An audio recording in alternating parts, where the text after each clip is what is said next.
Hello and welcome to my video where I'm going to be talking a little bit about how RRSPs and first home savings accounts work. Both of these kind of work off of essentially two tax planning principles. The RRSP works off of tax deferral. So rather than paying money on taxes on money today, you're paying taxes on money tomorrow. That's when you're paying on those taxes. So if you had $1,000 today that you were putting into an RSP, and you essentially don't get taxed on that $1,000, and eventually when you're like 75 or retired one day, and you withdraw that amount, the account changes, but essentially that is when you're taxed on that money, when you withdraw that money. First home savings account, the tax is deferred, but it also, when you take it out, it's also not taxed. So it's actually a tax avoidance strategy in the most legal sense possible. We're not evading. We're just simply avoiding the taxes throughout the line because when you put the money in, it's not taxable. When you take the money out to put into a first home, it's not taxable.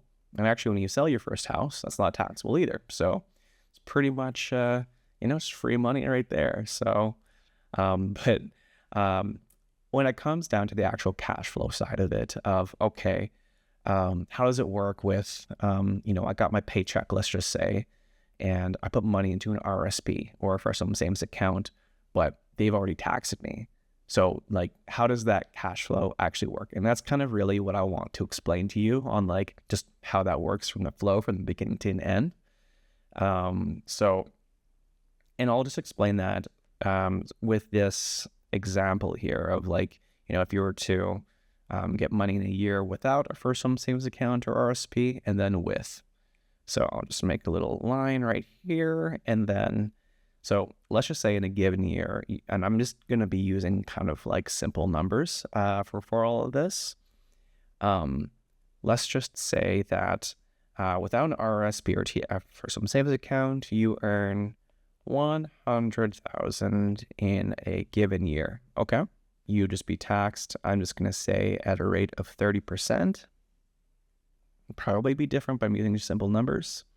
So that would mean that in that given year, you're paying about $30,000 in taxes. So, but then with an RSP or a first home savings account, they both work pretty much the same in this initial point of the cash flow. Same example, you're earning $100,000.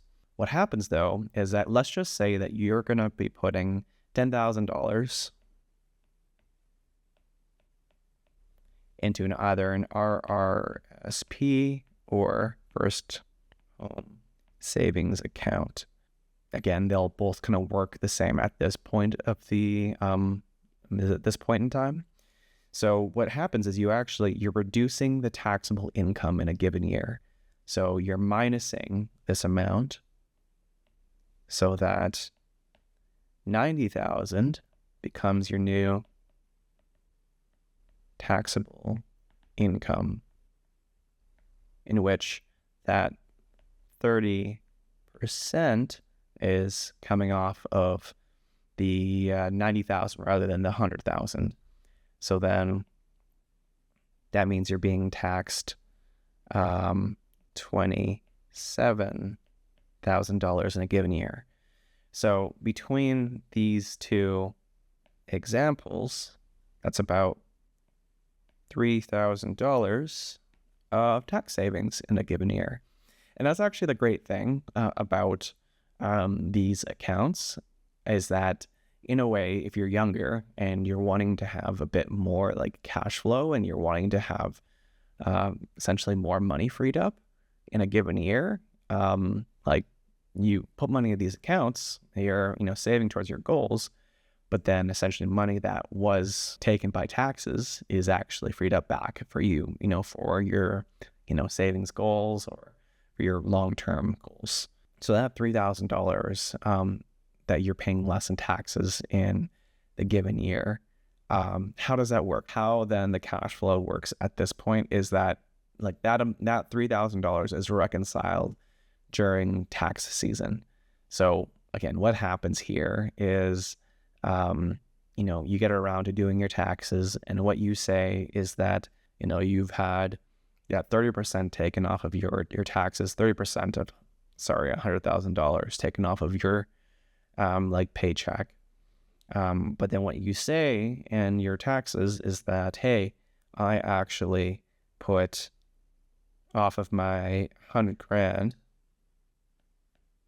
I kind of did that weird. I actually put that $10,000 into one of those accounts. You essentially say that I have a $10,000 deduction from my current taxes this year. And then what they'll do is that they'll do this whole calculation here and then reimburse this amount right there in your tax return. Let me know if that made any sense. I'm definitely interested in making sure that my clients know exactly like what these accounts are doing for them. And I'm going to be making more videos on how these accounts kind of work and like more details on that, but then also like how they're comparing to things like for some savings accounts, other things like that. But anyways, hope you enjoyed the video. Let me know what you think and have a great rest of your day.